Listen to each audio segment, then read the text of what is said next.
Dans cette vidéo, je vais répondre à certaines de vos questions. La question qui me revient, c'est quel est le modèle d'agriculture que j'ai choisi et pourquoi j'ai fait le choix. Et quelles sont les cultures que j'ai choisies aussi, pourquoi j'ai fait le choix de ces cultures-là.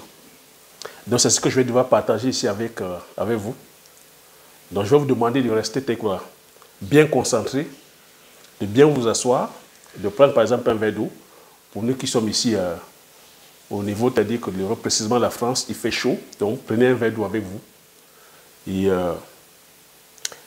suivez vraiment attentivement les conseils que je vais devoir partager parce que je vais vous expliquer pourquoi est-ce que j'ai fait le choix de l'agriculture.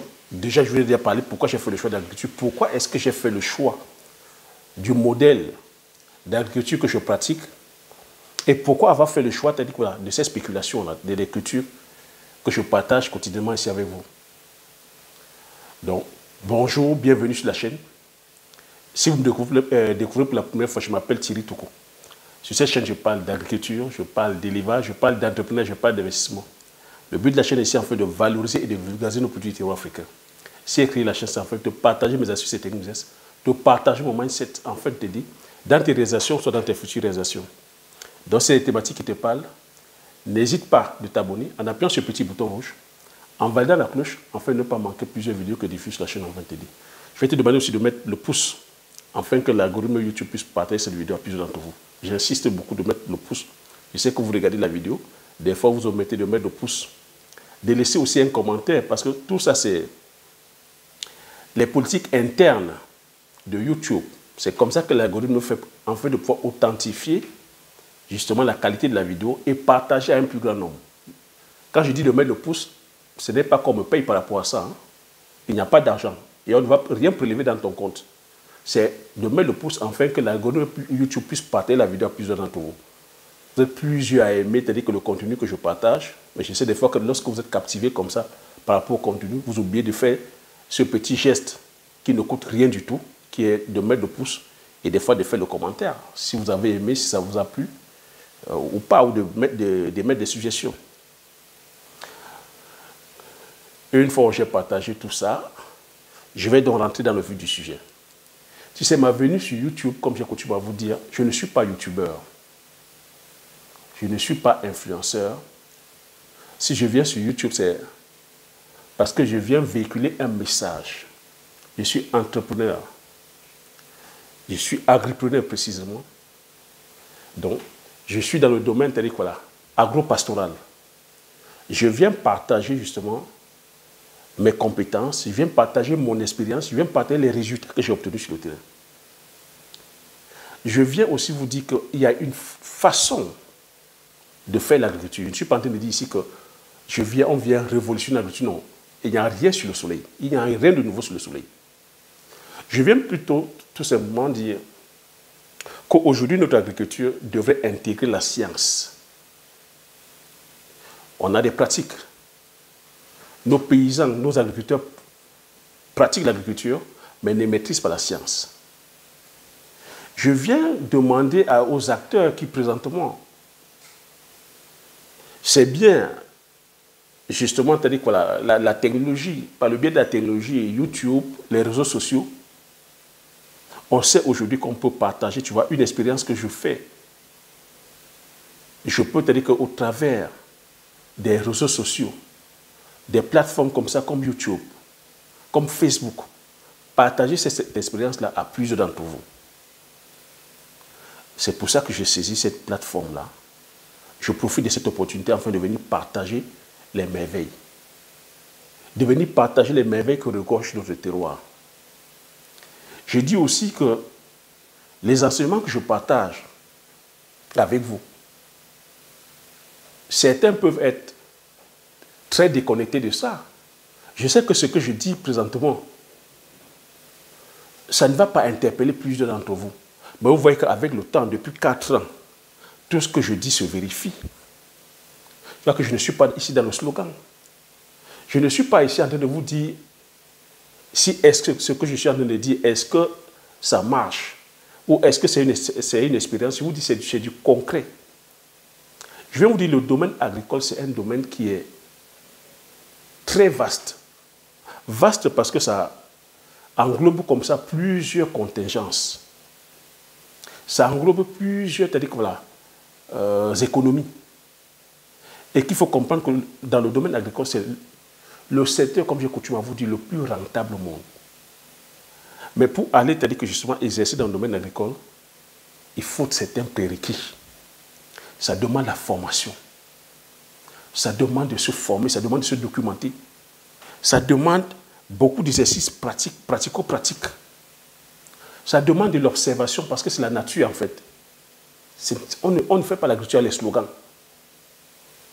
On ne fait pas l'agriculture parce qu'on va justement se mettre ensemble et prôner, c'est-à-dire que les slogans, non.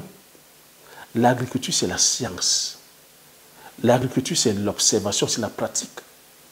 L'agriculture, c'est la nature. L'agriculture, c'est la biodiversité, comme je coutume à vous dire, c'est les macro-organismes, les micro-organismes.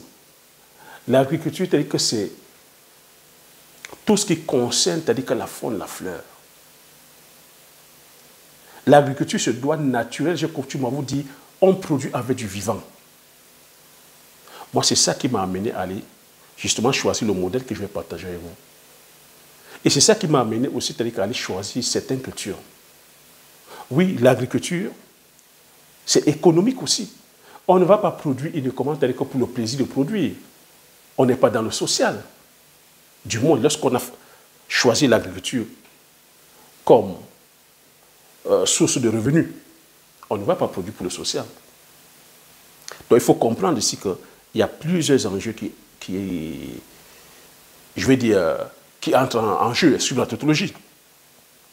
Donc moi, voyant tout ça, je me suis dit, comment est-ce qu'on peut aller aujourd'hui produire en Afrique de façon saine, de façon raisonnée, sans détruire la nature, sans détruire la biodiversité, sans avoir, c'est-à-dire voilà, des pertes post-récolte. Parce qu'il faut comprendre aujourd'hui que l'enjeu aujourd'hui, c'est de pouvoir produire et de vendre. Donc de savoir que je vends déjà avant de produire.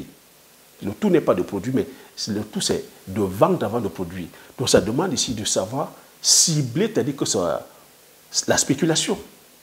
Ça demande qu'avant d'aller produire, il faut savoir déjà qu'il y a le marché, donc il y a des consommateurs. Ça demande ici de savoir que lorsque tu vas aller produire, tu pourras acheminer tes vivres vers le marché. Donc on parle d'infrastructure. Donc tu vois que chez nous en Afrique aujourd'hui, c'est des contingences comme ça que tu dois analyser avant d'aller produire. Avant d'aller produire, il faut déjà savoir choisir la zone agroécologique, le site, le terrain. Sur quel type de terrain aller produire. Donc ça demande de faire des analyses de sol. Ça demande que tu maîtrises la fertilité de ton sol. En parlant de fertilité, c'est encore tout un... C'est un vaste volet de connaissances. Qu'est-ce qui apporte la fertilité des sols? Est-ce que c'est en allant, je vais dire, fertiliser, c'est-à-dire avec les engrais de synthèse? Est-ce que c'est en mettant le NPK, donc azote, phosphore, c'est-à-dire et potassium? C'est ça qui fertilise ton sol? Donc tu comprends ici que tu dois... C'est des choses que tu dois connaître. Comment le sol, la terre, s'agrade, se fertilise, s'enrichit. Donc il faut savoir qu'ici, il faut, dans l'agriculture dite naturelle, on ne fertilise pas que le sol, on ne fertilise pas que la plante. On doit fertiliser la plante et fertiliser le sol. Et comment ce mécanisme-là fonctionne? Comment ce mécanisme fonctionne? Donc si tu ne connais pas ces contingences-là, tu vois que tu vas aller tout droit vers le mur. Comprendre ici aujourd'hui que l'agriculture, c'est-à-dire que voilà, intensive, mécanisée, sur la monoculture, suivie de la chimie,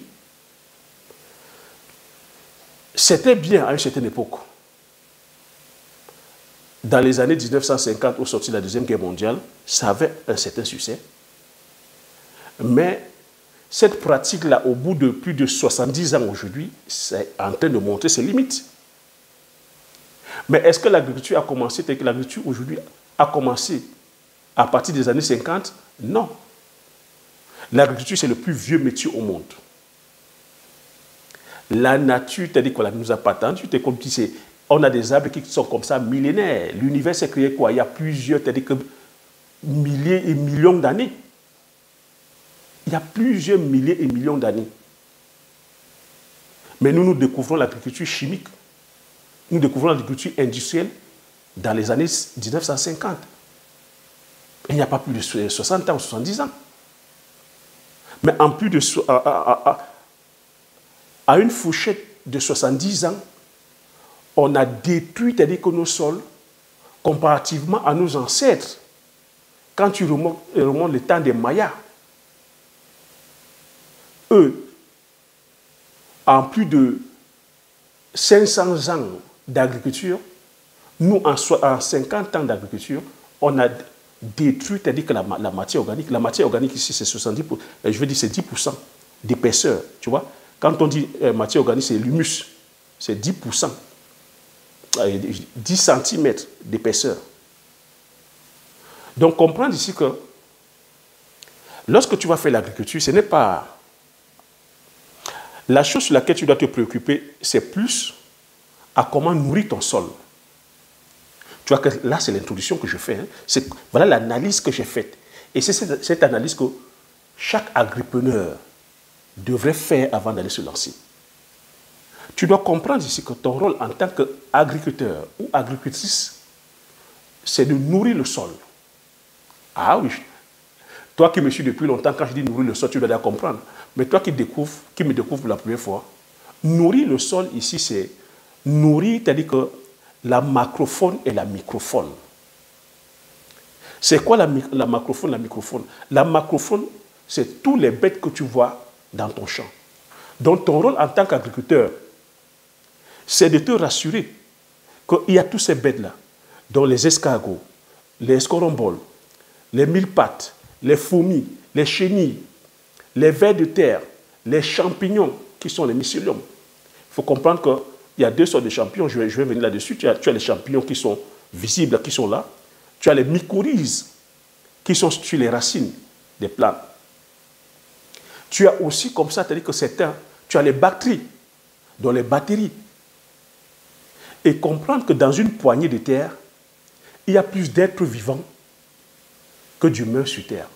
Donc si nous sommes aujourd'hui 7 milliards sur Terre, il faut comprendre qu'il y a plus de 7 milliards d'êtres vivants.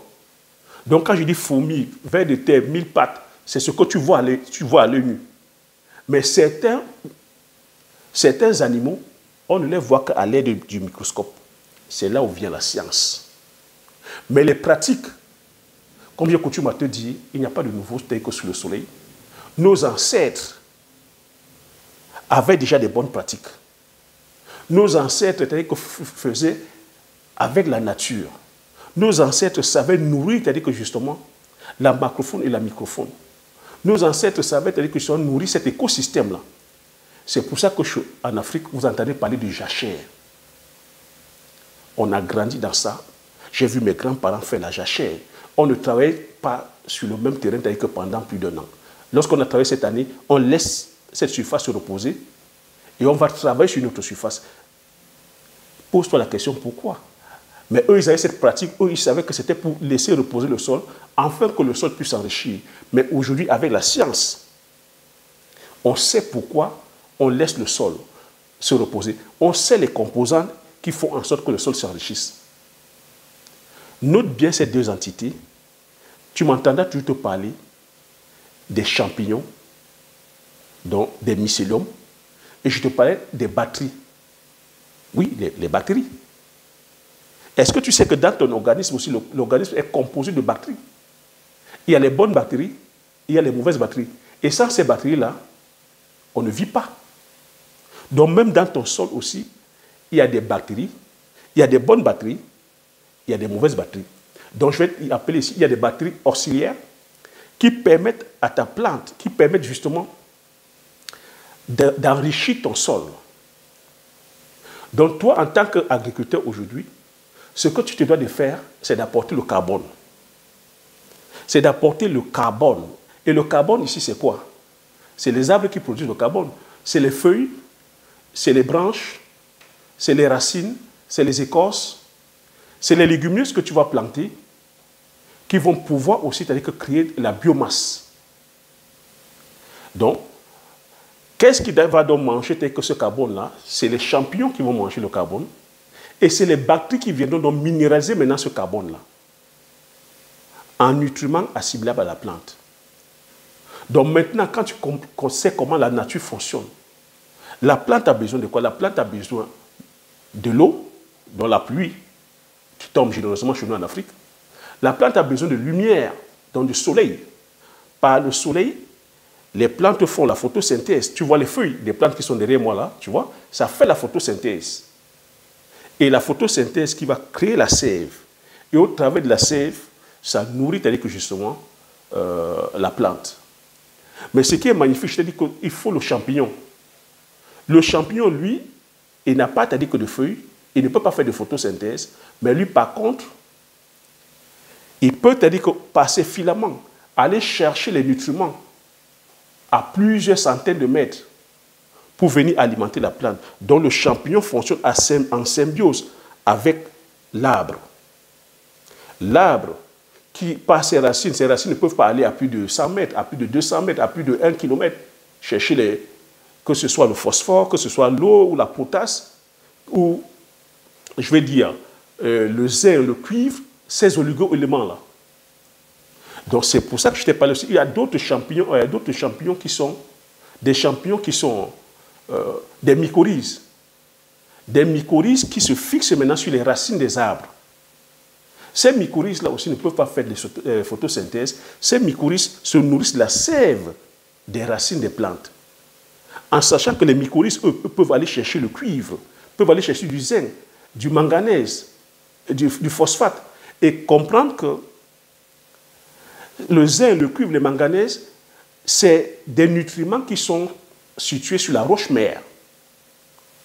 Ah oui, la roche-mère. Donc, c'est des nutriments qui sont en profondeur. Il faut comprendre que le sol, la base du sol, c'est la roche-mère. En surface, tu as la matière organique. La matière organique qui se transforme en humus. Et cet humus qui est assimilable, par exemple, bouffé par les bactéries qui assimilent en une substance assimilable par la plante. En bas, tu as donc maintenant la roche-mère. La roche-mère qui sont les roches que tu peux citer, la roche, le fer, le zinc, le cuivre, le manganèse et tout ça, dont la plante aussi a besoin. Dont la plante a besoin, normalement, si on va compter, de 17 éléments. Donc, quand on vient te donner juste le NPK, azote, phosphate, ce n'est pas suffisant. Donc, comprendre donc maintenant que la plante, d'où vient l'agriculture chimique? L'agriculture chimique, je t'ai dit que ça vient des années 1950. Parce qu'on a découvert que le nitrate qui est l'azote, et le nitrate, il faut savoir que le nitrate était utilisé en guerre. C'était tu vois, la poudre qu'on met dans les canons, là. C'est ça le nitrate, le nitrate, en fait. Et comment ils ont découvert? Ils ont vu que dans les zones de tranchées, la végétation poussait très bien. Les chimistes, ceux qui ont découvert, ces deux chimistes, les Bosch et les Allemands, ils sont allés, ils ont développé, c'est-à-dire que justement, ce nitrate-là, en engrais, aujourd'hui, pour les plantations. Donc, c'est la découverte du pétrole qui fait aujourd'hui qu'on ait une agriculture chimique.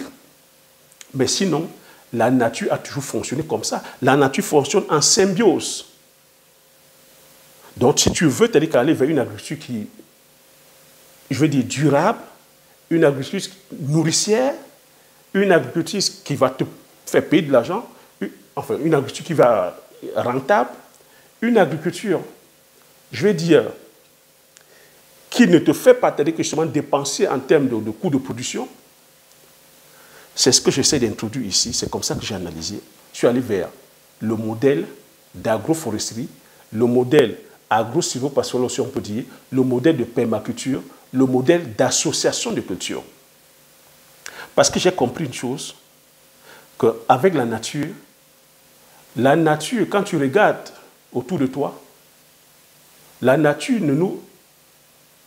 En termes de culture, la nature ne fonctionne pas en monoculture. Tu verras toujours que quand tu regardes la prairie, quand tu regardes les champs, il y a une multitude de variétés, c'est-à-dire que de cultures, d'arbres, une multitude de variétés d'arbres fruitiers, une multitude de variétés de légumineuses. Parce que toutes ces cultures-là fonctionnent en symbiose. En symbiose, quand ici en symbiose, ça veut dire que c'est des cultures qui peuvent se protéger entre elles par rapport aux bioagresseurs. Mais alors qu'avec l'agriculture industrielle sur la monoculture, les plantes sont en danger. Quand tu cultives une seule culture de façon intensive sur la même surface, ça crée quoi? Ça crée, c'est-à-dire que ça engendre beaucoup de maladies. Et des maladies qui vont te pousser à dépenser sur le plan chimique. C'est comme ça que j'ai pensé dans le modèle. Et c'est ce qui fait qu'aujourd'hui, l'agriculture industrielle, justement, peine. Parce que lorsque c'est comme ça, tous ces molécules-là, tous ces produits chimiques vont détruire, c'est-à-dire que dans la biodiversité. La nature aussi a horreur, c'est-à-dire d'avoir un sol nu. Donc quand je dis un sol nu ici, c'est des sols, tu vois, lorsqu'on laboure, déjà on vient sacler. Tu vois, quand c'est saclé, on dit, ah, le sol est propre, ah, on fait une agriculture propre, ah non, le sol est propre, il n'y a pas d'herbe. Non, c'est un danger. Quand il n'y a pas d'herbe, c'est un danger. C'est comme en ce moment, nous sommes en pleine canicule. Qui c'est qui peut aller rester sous le soleil sans protection? Le sol aussi, c'est comme ça, c'est pareil. Lorsque tu laisses le sol nu, ça souffre. Donc tu vois que tous les micro-organismes et les macro-organismes, là, le soleil vient les tuer. Le soleil donc crée donc maintenant, cette fois-ci, la compaction. Quand ça tue, ça assèche le sol, ça assèche aussi la nappe phréatique. Et l'autre gros danger, donc maintenant, quand tu viens avec les engins, la mécanisation, que tu viens labourer, tu vois, tu viens casser les agrégats. Agrégats ici que créent le champignon et les bactéries. Et c'est dans ces agrégats-là que l'eau est captée. Quand tu vois ton sol collé, les petits grumeaux, boule, l'eau est dedans, la potasse est dedans, les nutriments sont dedans. Donc quand tu viens casser ça, avec le labour, et qu'est-ce que ça donne? Lorsqu'il pleut, il y a ruissellement, il y a érosion, tu perds tout ça. Alors que quand tu as un système, tel que j'ai pensé là, le système d'agroforesterie, c'est pour ça que je suis allé produire quoi? Je suis allé produire le palmier à huile. Commencer. Mais tu vas me dire palmier à huile. Palmier à huile, oui. En visant toujours la productivité, en visant, c'est-à-dire que le gain économique, en pensant, c'est-à-dire à l'environnement, en pensant, c'est-à-dire que justement à aggrader mes sols, en produisant de plus en plus de carbone. Le palmier à huile, c'est une culture aussi qui est bénie de Dieu parce que, tu vois, là-dedans, c'est une culture qui est pérenne, c'est une culture d'association. Les 3 premières années, tu peux associer les cultures. Mais le palmier aussi a de ceci que ça rejette énormément de carbone.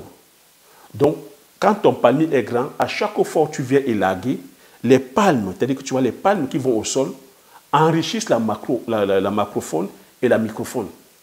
L'avantage avec le palmier, c'est quoi? C'est que le palmier, ça permet de créer la biodiversité. Tu vois, dans un champ de palmier, lorsque c'est déjà adulte, tu peux laisser la végétation, c'est-à-dire que pousser. Oui. Parce que le but ici, n'oublie pas, je te dis, c'est de créer le carbone, de créer la biomasse. Plus il y a de la biomasse, mieux c'est. Parce que cette biomasse-là, les racines des diverses herbes, ce que tu appelles les mauvaises herbes, c'est très important. Ces mauvaises herbes-là, c'est-à-dire que voilà, des fois c'est les légumineuses, des fois c'est les arbustes, certains viennent décompacter le sol, certains viennent ici créer, enrichir, c'est-à-dire que voilà, faire développer que les mycorhizes, les bons champignons, qui vont capter que l'azote au sol. Il y a des légumineuses qui séquestrent que l'azote. Je te dis que l'air est composé d'azote. Donc, il y a des légumineuses qui séquestrent l'azote. Donc, quand tu laisses ces herbes-là monter jusqu'à fleurir, tu vois, il y a des herbes qu'on appelle le gazon. Quand ça commence à donner les graines, quand il dit fleurir, ça donne les graines. Ça permet quoi? Ça permet la biodiversité. Quand ça monte et que certains herbes fleurissent, ça crée dans la biodiversité. Ça apporte quoi? Les papillons. Ça apporte les abeilles.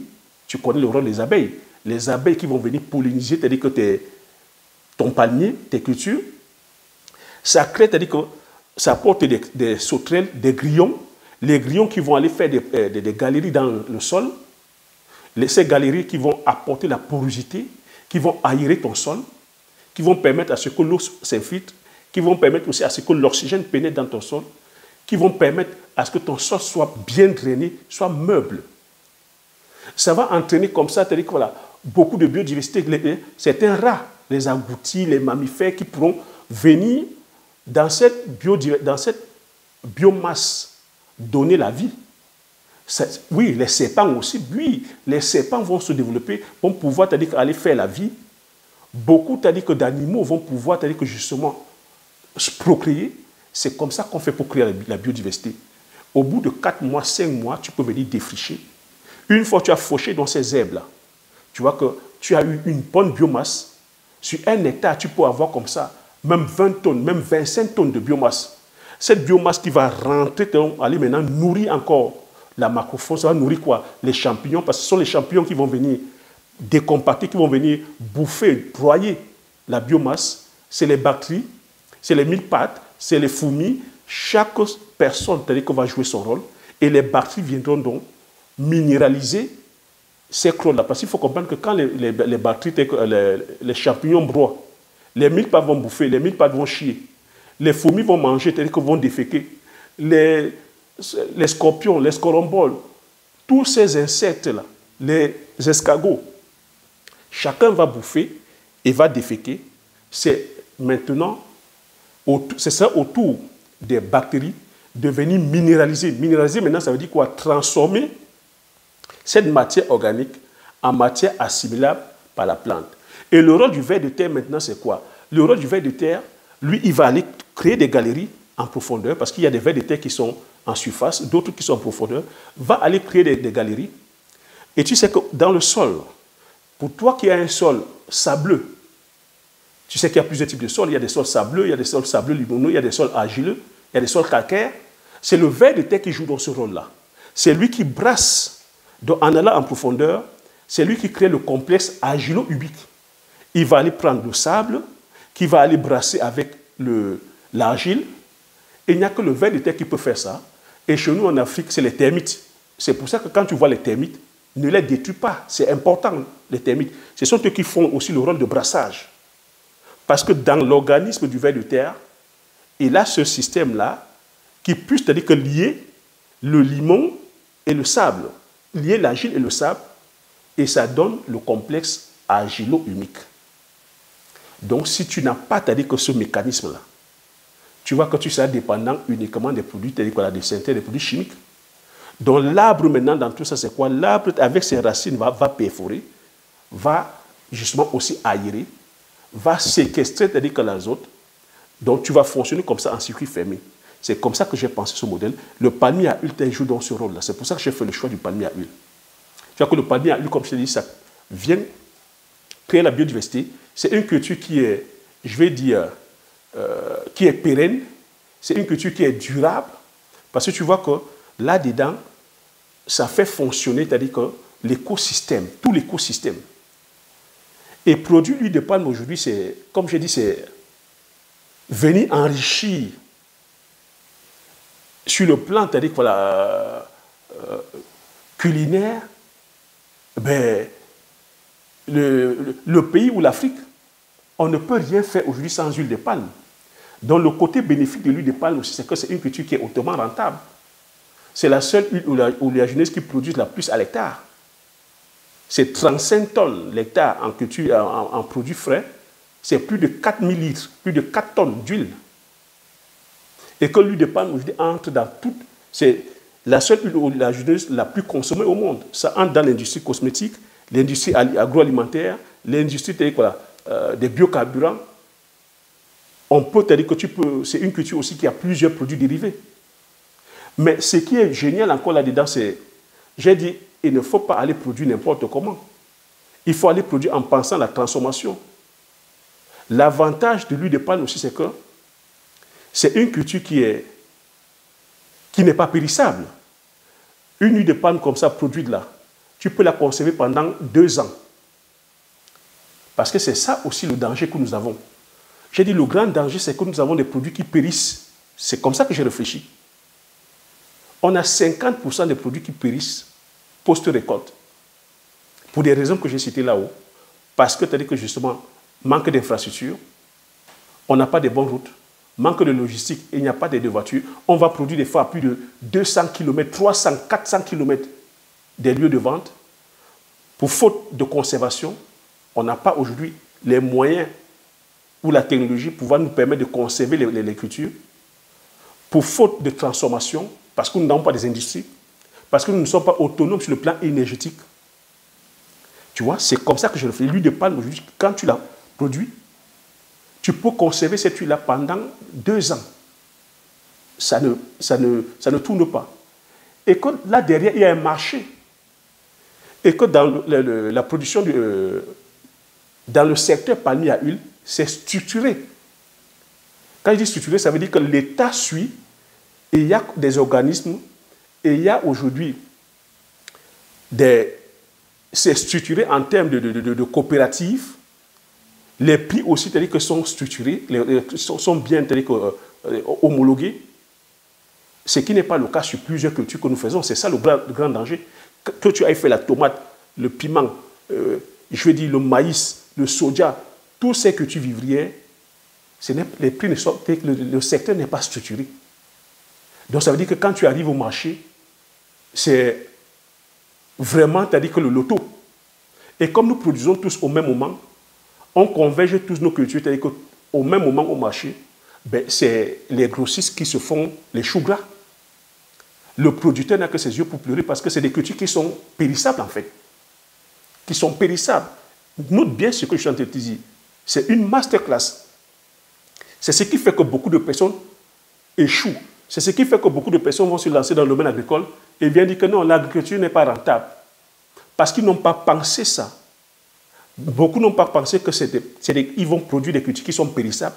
Lorsque tu vas faire la tomate sur la monoculture, sur 2 hectares, 3 hectares, as-tu pensé au marché? Est-ce que tu sais à qui tu vas aller vendre? Est-ce que les prix sont stables? Est-ce que c'est toi qui décides du prix? Lorsque tu vas aller faire le poulet de chair, est-ce que c'est toi qui décides du prix de vente? Tu vois que c'est ça le problème en fait. Moi, c'est comme ça que j'ai pensé ça. Et tu vois qu'avec l'huile de palme, il n'y a pas de souci. Lorsque tu produis ton huile, ça s'arrache comme les petits pains. Ça s'arrache comme les petits pains parce que les prix sont homologués. Tu vends au litre. Le prix au litre est connu. Or que d'autres cultures, les prix ne sont pas homologués. Tu ne vends même pas au kilo ou je ne sais pas moi. Ça se vend à l'œil. C'est comme ça que je vais aussi faire le choix des cultures, comme tu vois, tu m'entends parler du bitacola. Tu m'entends ici parler à chaque fois du bitacola. Donc, qui est la petite cola, dont le nom scientifique est la Garcinia cola. Pourquoi je fais le choix du bitacola? C'est curieux, n'est-ce pas? Le bitacola n'est pas produit à échelle industrielle, intensive.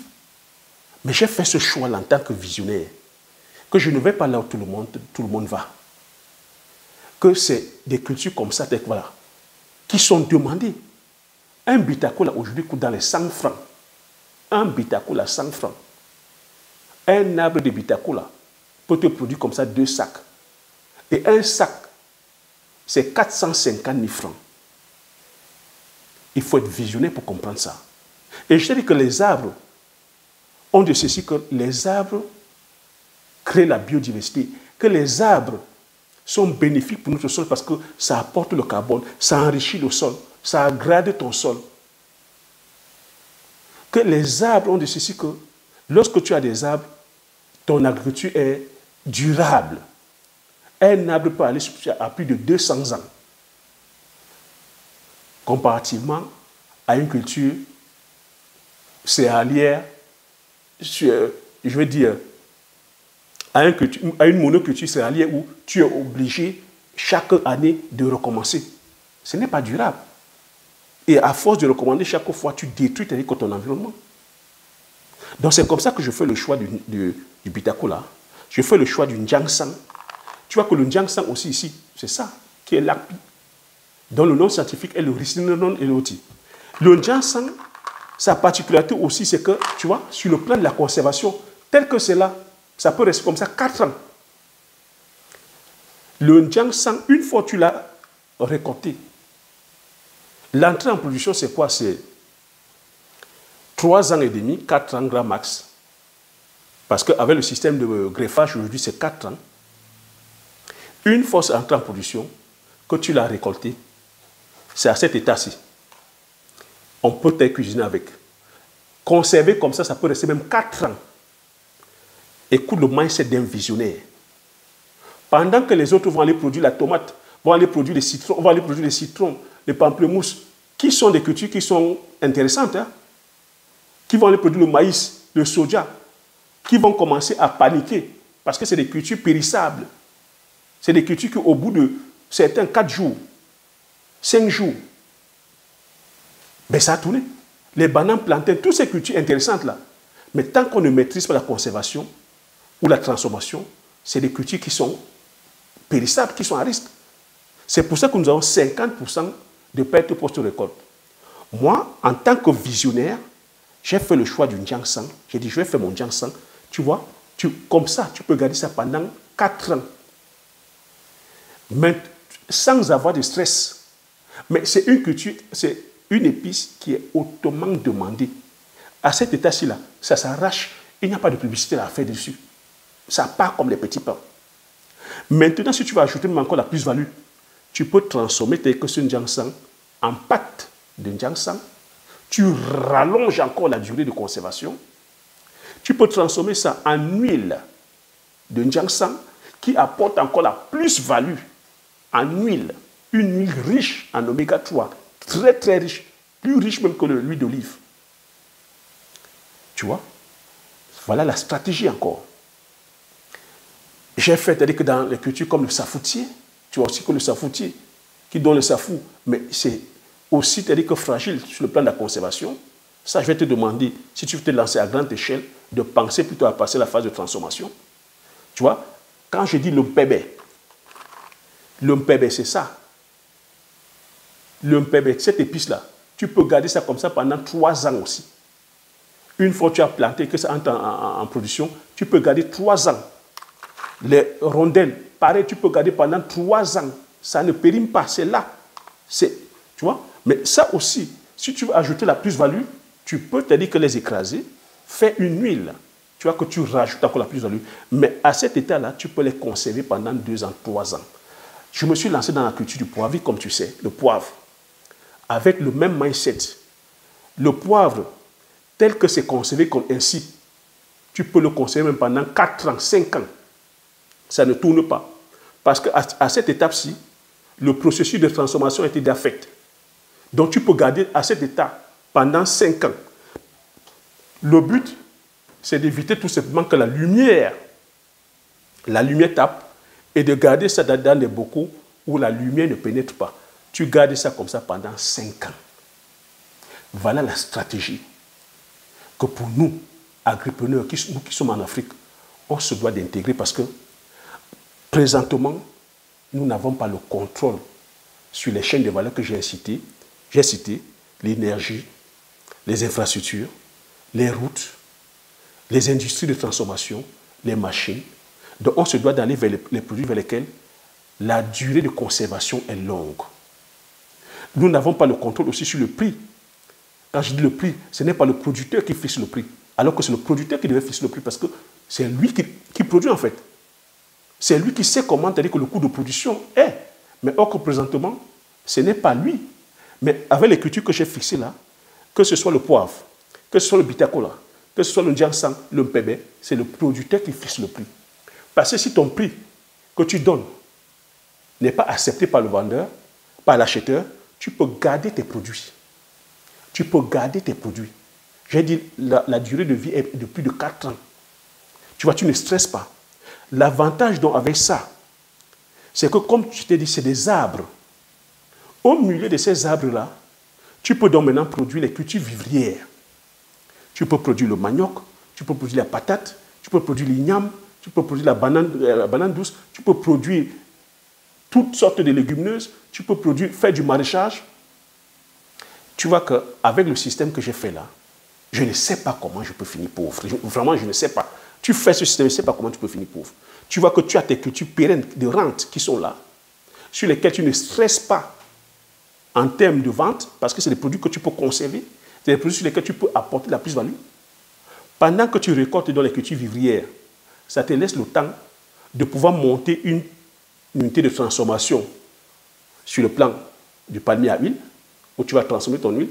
Ça te laisse le temps de te former, d'acquérir les compétences sur la transformation du Jiangshan en huile ou en pâte. Ça te laisse le temps, à travers les cultures vivrières que tu vas récolter, dans ton champ, par exemple, de 5 hectares, 10 hectares, ou même 20 hectares, le vivrier que tu vas récolter, ça va te donner de l'argent, ça va te laisser le temps de voir, d'acquérir la compétence, d'acheter les machines, te permettre de pouvoir transformer ton PB en huile. Ça te laisse le temps aussi de pouvoir avoir les moyens de pouvoir acheter les moyens de locomotion, la voiture, afin de réduire le stress sur le plan de la logistique, des transports. C'est comme ça qu'il faut penser la chose. Parce que présentement, tel que nous sommes en train de faire, tel que je vois les gens faire l'agriculture, et en se calquant sur le modèle occidental, qui est basé sur l'industrie, les grandes surfaces, la monoculture, c'est voué à l'échec parce qu'eux, ils ont pensé leur modèle. Ici en Occident, ils ont pensé. Ils ont déforesté partout. Ils ont aplani les sols. Tu vois qu'ils ont la science, ils ont la technologie.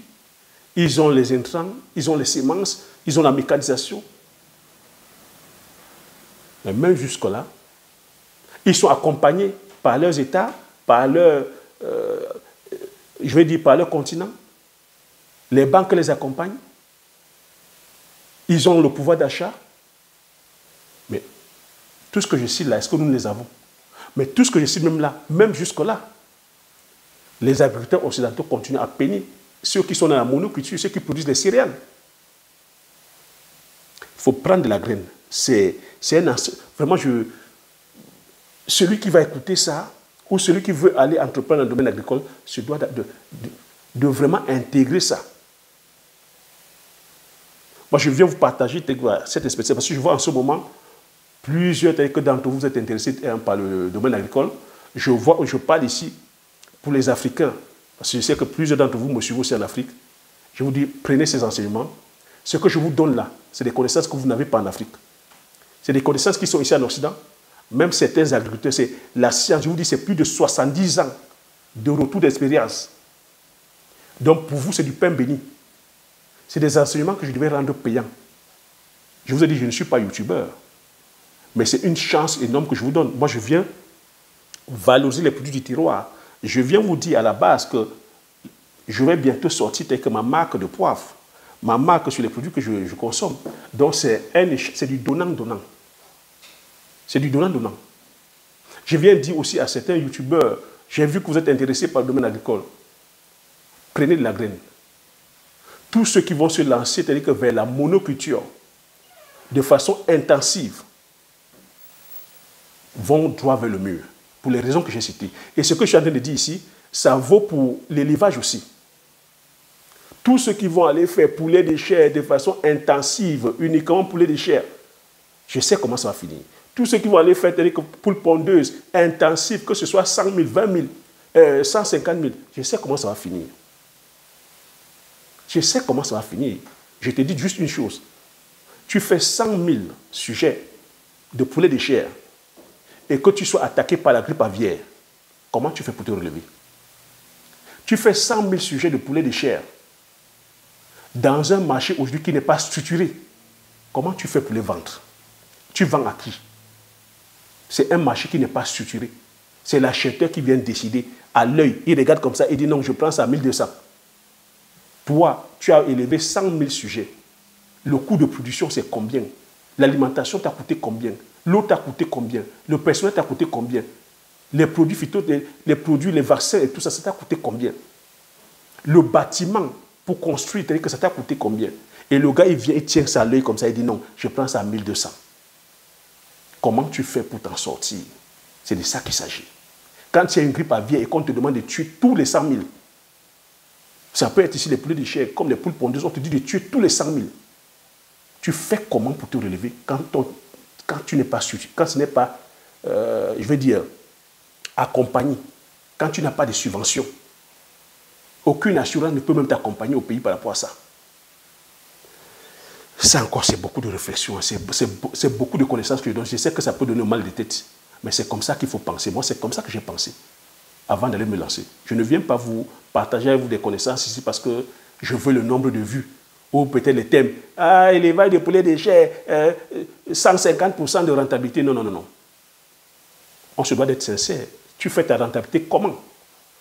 Ah, production de tomates ou de piments, 200% de rentabilité. Tu rentabilises comment?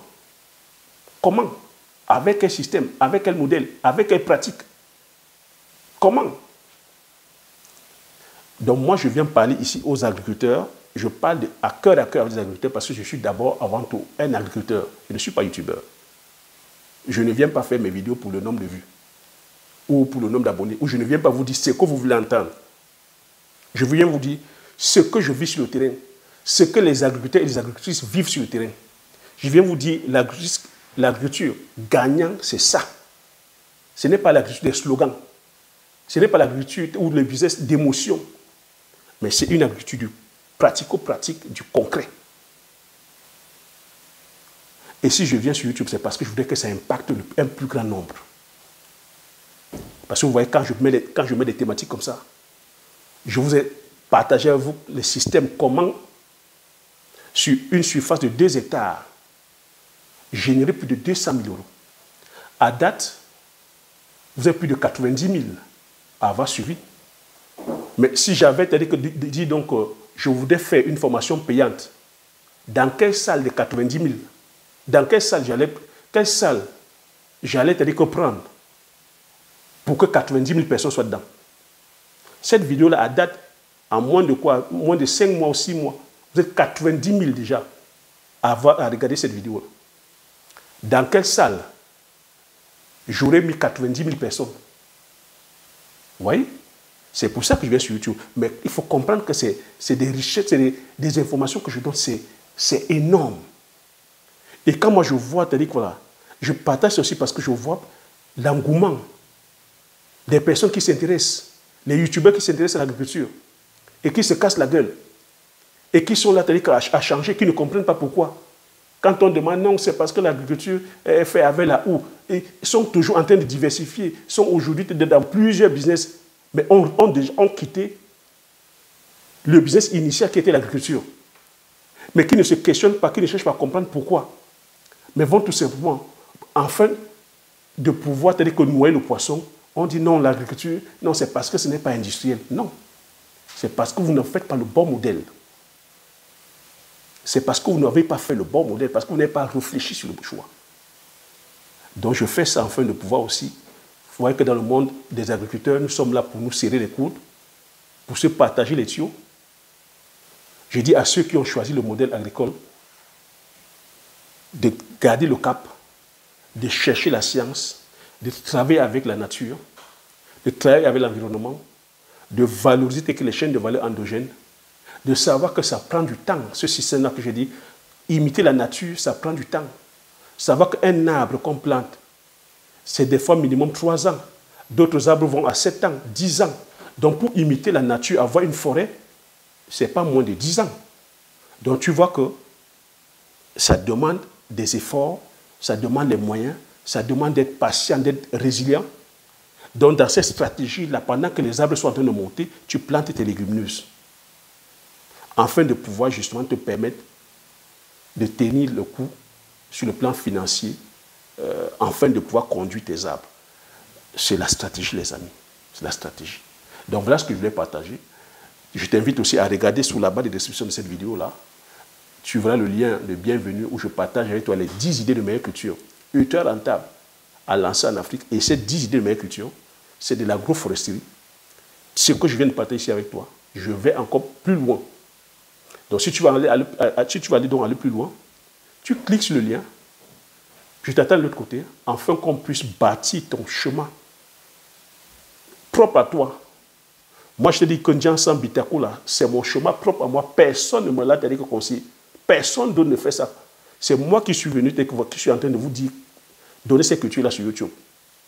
Mais vous voyez qu'aujourd'hui, on parle de Ndiangsan, on parle de Bitakola, on parle... Les gens ont pris goût. Oui, parce que, voilà, un visionnaire, c'est ça. Le travail que nous faisons depuis 4 ans, c'est ça. Nous avons une communauté aujourd'hui de plus de 57 000. De plus de 57 000.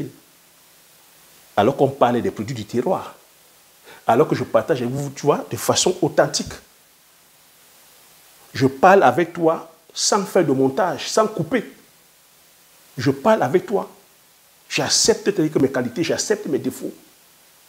Je me livre avec toi à cœur. Il n'y a pas de montage. Et cet exercice, très peu de youtubeurs peuvent le faire.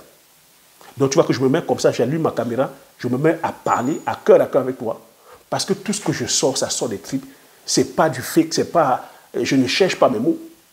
Parce que je vis ça en fait. C'est quelque chose que je vis. Or que tu verras que d'autres youtubeurs, je ne cache, ce n'est pas un secret. Hein. Il y a le montage, il y a le ceci, il faut aller chercher des images subliminales. Je suis fier de savoir que j'ai une communauté qui m'écoute parce que je mets des vidéos de 50 minutes. Vous suivez. Il n'y a pas des images subliminales. Il n'y a pas des images d'arrière-plan pour vous distraire. Je vous donne de la valeur et rien que de la valeur. Je sais que ce ne sont pas des contenus comme ça qui vont faire des millions de vues, des milliards d'abonnés, mais je vais parler ici à des personnes vraies, des personnes qui comprennent les enjeux, parce qu'aujourd'hui, l'heure n'est pas à la flatterie. Moi, je ne fais pas un concours du nombre d'abonnés. Toi-même, tu le sais. Parce que je parle avec toi à cœur. Je peux parler même des fois, tu penses que je suis dur envers toi. Mais c'est parce que c'est comme ça, les amis. Parce que lorsque tu te retrouves sur le terrain, les choses ne te sont pas faciles. Les bonnes choses ne sont pas faciles. La vie n'est pas facile. Donc, il ne faut pas attendre que je sois là à te caresser dans le sens du poil. Non, je ne suis pas là pour te flatter. Parce que moi, la vie ne me flatte pas. Moi, quand je suis sur le terrain, tu vois comment je transpire. Même en tournant cette vidéo, tu vois comment je transpire. Mais pourquoi tu voudrais que je vienne te dire le contraire, que la vie est facile, que c'est Copacabana, c'est Phuket, c'est Dubaï, que c'est Zanzibar, que c'est olé olé, c'est... Non. Ces gens-là, regarde avec le temps. Combien peuvent faire comme moi pendant 4 ans où je te donne gratuitement? Combien peuvent être là dans le domaine agricole comme moi depuis la petite enfance jusqu'à maintenant, de façon professionnelle depuis plus de 13 ans? Ces gens-là, généralement, vous allez voir les organismes qui viennent vous faire le olé olé, vont se filmer avec, parler à la radio, à la télé. C'est le temps tout simplement de vous arnaquer. Le temps d'ouvrir les yeux qui ne sont plus là. Ils vous ont vendu les images subliminales. Donc, cherchons la connaissance. Cherchons la connaissance. Donc, l'idée ici, c'est de dire que l'agriculture, c'est un métier qui est vieux comme le monde. Que quand on parle ici, qu'on fait encore de façon archaïque, de façon ancestrale, non. L'agriculture, c'est la nature. Nous n'inventons rien. Nous ne créons rien. On découvre les choses. On découvre les pratiques. La seule chose qui vient apporter la nuance, c'est la science. Parce qu'aujourd'hui, à l'aide du microscope, à l'aide de la science, on peut dire qu'aujourd'hui, déceler que c'est un microbe, parce qu'il y a des microbes qui ne sont pas visibles à l'œil nu. Donc, la technologie du microscope permet aujourd'hui qu'on voie certains microbes. Mais sinon, en termes de pratique, il n'y a pas de nouveau sur le soleil. Les ingénieurs agronomes découvrent plutôt des pratiques ancestrales. Parce que l'agriculture est faite pour être pratiquée avec la nature. Pas avec la chimie, pas de façon industrielle. Je parle ici d'une agriculture nourricière. Donc, c'est d'observer la nature. C'est de voir comment la nature, c'est-à-dire que fonctionne en symbiose avec les plantes, les arbres, les végétaux, les animaux, l'écosystème.